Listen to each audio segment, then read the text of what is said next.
When people look at it, it looks crazy. That's a very natural thing. Sometimes when we look at it, it looks crazy. It is the result of reasoned engineering thought, but it still looks crazy. From the top of the atmosphere down to the surface, it takes us 7 minutes.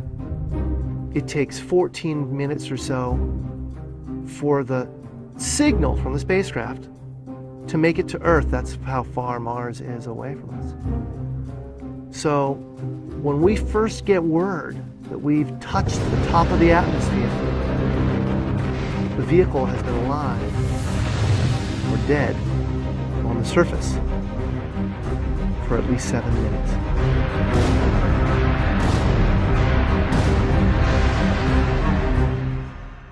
Entry, descent, and landing, also known as EDL, is referred to as the 7 minutes of terror because we've got literally 7 minutes to get from the top of the atmosphere to the surface of Mars, going from 13,000 miles an hour to 0 in perfect sequence, perfect choreography, perfect timing, and the computer has to do it all by itself with no help from the ground. If any one thing doesn't work just right, it's game over. We slam into the atmosphere and develop so much aerodynamic drag. Our heat shield, it heats up and it glows like the surface of the sun. 1,600 degrees.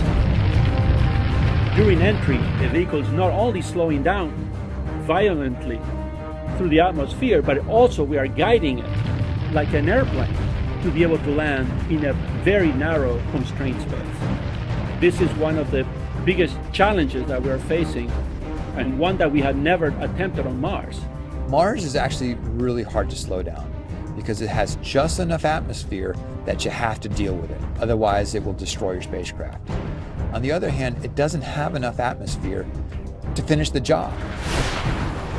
We're still going about 1,000 miles an hour. So at that point, we use a parachute. The parachute is the largest and strongest supersonic parachute that we've ever built to date. It has to be able to withstand 65,000 pounds of force, even though the parachute itself only weighs about 100 pounds.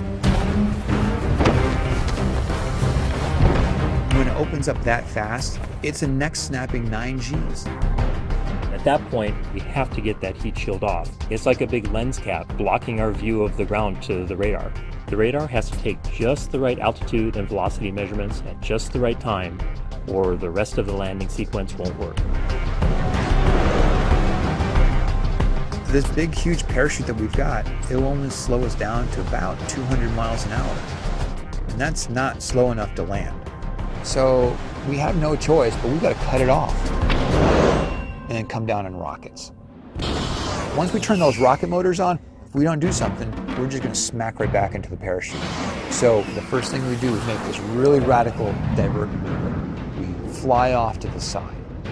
Diverting away from the parachute, killing our horizontal velocity and our vertical velocity, getting the rover moving straight up and down so it can look at the surface with its radar and see where we're going to land. And we head straight down to the bottom of a crater, right beside a 6-kilometer high mountain.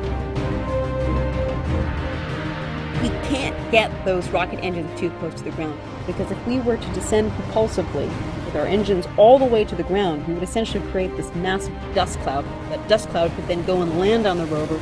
It could damage mechanisms and it could damage instruments. So the way we solve that problem is by using the sky crane maneuver. 20 meters above the surface, we have to lower the rover below us on a tether that's 21 feet long, and then gently deposit it on its wheels on the surface. As the rover touches down and is now on the ground, the descent stage is in a collision course with the rover. We must cut the bridle immediately and fly the descent stage to a safe distance from the rover.